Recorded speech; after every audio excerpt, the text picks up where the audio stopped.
ఒకటి, నా యందు ఆవేశించబడిన చిత్తవృత్తి.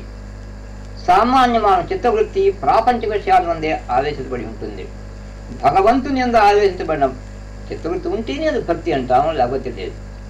అనగా పూర్ణమైన ప్రేమ భగవంతుని యొక్క పాదాలను లగ్నం అయి ఉండడం ఒకటి. అయితే ఆ ప్రేమ లేక భక్తి ఎట్లా ఉండవలయ్యా? నిరంతరాయంగా ఉండవాలి. భక్తి అనేది ఒక బురకా కాకూడదు అంటాడు వ్యాఖ్యానకర్త. ఒక యూనిఫారం డ్రెస్ కాకూడదు అని చెప్పి వ్యాఖ్యానకర్త హెచ్చరిక చేస్తూ ఉంటాడు. ఒక పోలీసు ఉద్యోగి ఉద్యోగంలోకి పోయేటప్పుడు, డ్యూటీకి పోయేటప్పుడు ప్రత్యేకమైన యూనిఫారం ధరిస్తాడు. 2-3 గంటలు ఉంటాడు అక్కడ. ఇంటికి రావడంతో ఆ వేషాన్ని తీసివేసి ఇంట్లో మొదలుపెట్టి మామూలు వసం ధరిస్తూ ఉంటాడు. అట్లా ఉండకూడదు. నువ్వు ఒక బురకా కాదు, ఒక యూనిఫారం కాదు, ఒక ప్రత్యేక కాలంలో వేసుకునే వేషం కాదు భక్తి అంటే. ఒక ప్రత్యేక పర్వదినాడు, ఒక ప్రత్యేక సమయంలోనే వేసుకునేటువంటి అలంకార వస్తువు కాదు అయ్యా భక్తి. అది ఓతప్రోతంగా నీ జీవిత పర్యంతం ఉండవలసిందే. సర్వకాల సర్వావస్థల యందు కూడా ఆ భావాన్ని నువ్వు కలిగి ఉండవలసిందే అని. అని నిత్యయుక్త.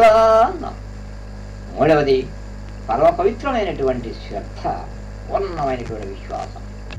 ఫెయిత్ మూవ్స్ మౌంటైన్స్ అంటుంది శాస్త్రం. పూర్ణమైన విశ్వాసం కలిగినప్పుడు హిమాలయ పర్వతాలను కూడా ముందుకి వెనక్కు గుంజి వేయవచ్చుంటుంది. ఆ పూర్ణ విశ్వాసం లేనప్పుడు నీవు ఏది తలపెట్టినా ఆ బాహ్య కర్మ పూర్ణ ఫలాన్ని ఇవ్వలేదు.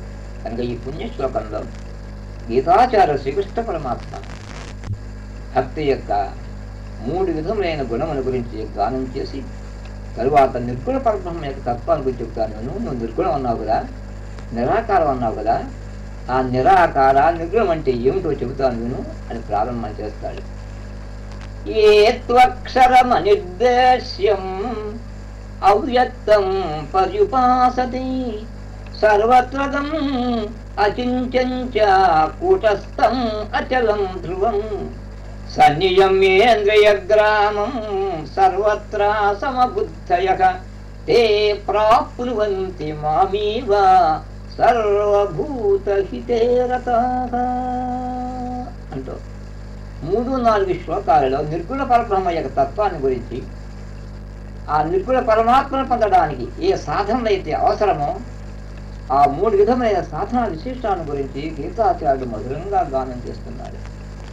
నిర్గుణ పరమాత్మక లక్షణాలు 7 లక్షణాలు గానం చేయబడి ఉన్నాయి.